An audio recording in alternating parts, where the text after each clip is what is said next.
Olá, hoje a gente vai mergulhar nos avanços mais recentes do tratamento de câncer gástrico. A base para a nossa conversa é uma revisão bem completa, que saiu na Lancet agora em 2025. Isso, um material super atualizado. E o que chama atenção logo de cara é que, bom, a cirurgia continua a chave para a cura, né? Mas, Mas não sozinha. exato. O tratamento hoje é uma combinação. Mais complexa.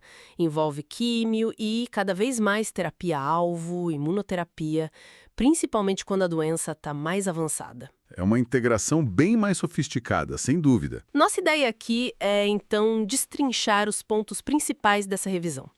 Focar no que pode levar à cura e também nas novidades para esses casos mais complicados. Vamos lá? Vamos sim. Bom, primeiro, o pilar do tratamento curativo. Cirurgia.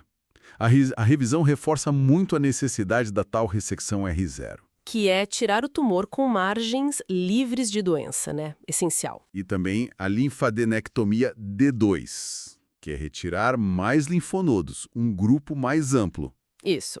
Essa D2 é padrão no Japão e aqui no Ocidente é recomendada mais, assim, em centros com bastante experiência. Certo. E se a cirurgia vai ser total ou subtotal? Aí depende de onde o tumor está no estômago. Exatamente. E aí, bom, entra a terapia multimodal que você mencionou. Uhum. Para doença que já avançou localmente, tipo T2 para cima ou com um linfonodo positivo, N+, né, sabe? O tratamento perioperatório virou meio que o padrão, especialmente fora da Ásia. Perioperatório, quer dizer, químio antes e depois da cirurgia. Isso mesmo. Antes para tentar diminuir o tumor e depois para consolidar. E o regime FLOT. Ah, o flote. Sim, que é uma combinação mais pesada, né? 5-FU, leucovorina, oxaliplatina e docetaxel. Ele se mostrou melhor que os esquemas antigos como ECF. Melhor em que sentido? Sobrevida. Isso melhorou a sobrevida e também aumentou a chance de conseguir aquela ressecção R0, a completa. Entendi. Mas olha, o artigo também alerta para uma coisa importante. Nem todo tumor que parece ressecável deve ir direto para a cirurgia. É isso? Exatamente. Tem situações, por exemplo, se a citologia peritoneal é positiva. O que significa isso na prática? Significa achar as células do câncer soltas ali no líquido da barriga, do abdômen. Ou então, quando tem muito linfonodo já comprometido, um volume grande. Nesses casos, talvez seja melhor fazer químio primeiro. A ideia é tentar controlar melhor a doença antes de operar. Faz sentido. É um equilíbrio delicado, né? Entre o tempo da químio e o tempo ideal para a cirurgia. Um balanço cuidadoso, isso mesmo. E quando a doença já está avançada? Metástase. Aí a história muda, né? A personalização vira a chave. Totalmente. A revisão da Lancet deixa isso muito claro. Testar biomarcador não é mais luxo. É, assim, obrigação clínica na doença avançada. E quais são os principais? A revisão lista alguns? São 5 essenciais hoje. A proteína R2, o PDL1, medido pelo score CPS. Que é para imunoterapia, certo? Exato. Depois, avaliar se o tumor tem deficiência no reparo do DNA, o DMMR, ou instabilidade de microsatélite, MSI-High. Também a infecção pelo vírus Epstein-Barr, o EBV. E, mais recentemente, a proteína Claudina 18.2, a CLDN 18.2. Uau! É uma lista e tanto. E como saber isso muda o tratamento na prática? Muda tudo. Por exemplo, tumores R2 positivos, são uns 15% dos casos. A primeira linha de tratamento é químio mais trastuzumab, mas a novidade é, se o PDL1 CPS for 1 ou mais, já entra também o pembrolizumab junto. É um novo padrão. E se mesmo assim a doença voltar? Aí tem o trastuzumab deruxcana, o TDX. Ele funciona tipo como um cavalo de Troia, sabe? Leva químio direto para dentro da célula que tem HLA-R2. Tem mostrado resultados bem robustos. Interessante. E a Claudina 18.2? Se diz que é mais recente. Sim, e é bem importante porque pode estar presente em até 50% dos tumores gástricos, se a gente considera uma expressão alta, tipo em 75% ou mais das células.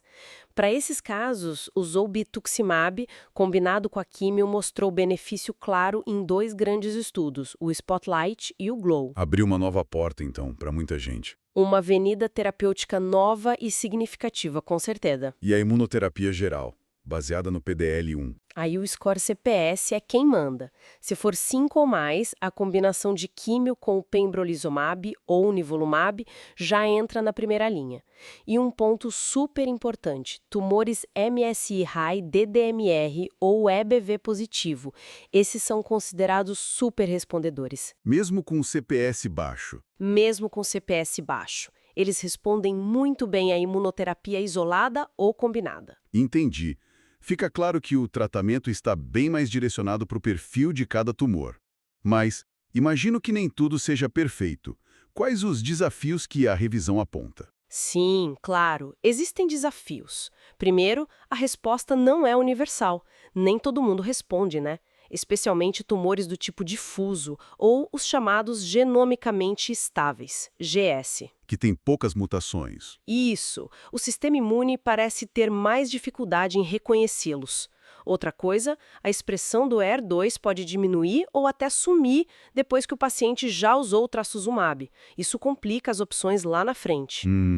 Entendi. E claro, tem a questão do acesso, né? Acesso aos testes, CLDN 18.2, sequenciamento de nova geração, o NGS. Que analisa vários genes de uma vez. Exato, ainda é difícil conseguir, principalmente fora dos grandes centros ou no sistema público de saúde.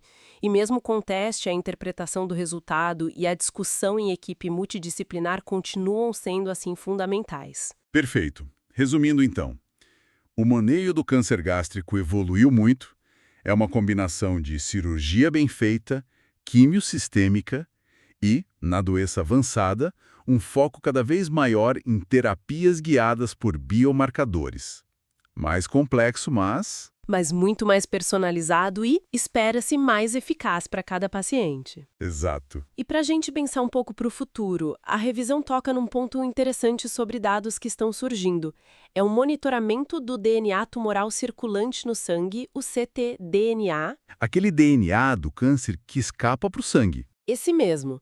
Parece que detectar esse ctDN depois da cirurgia ajuda a prever o risco da doença voltar.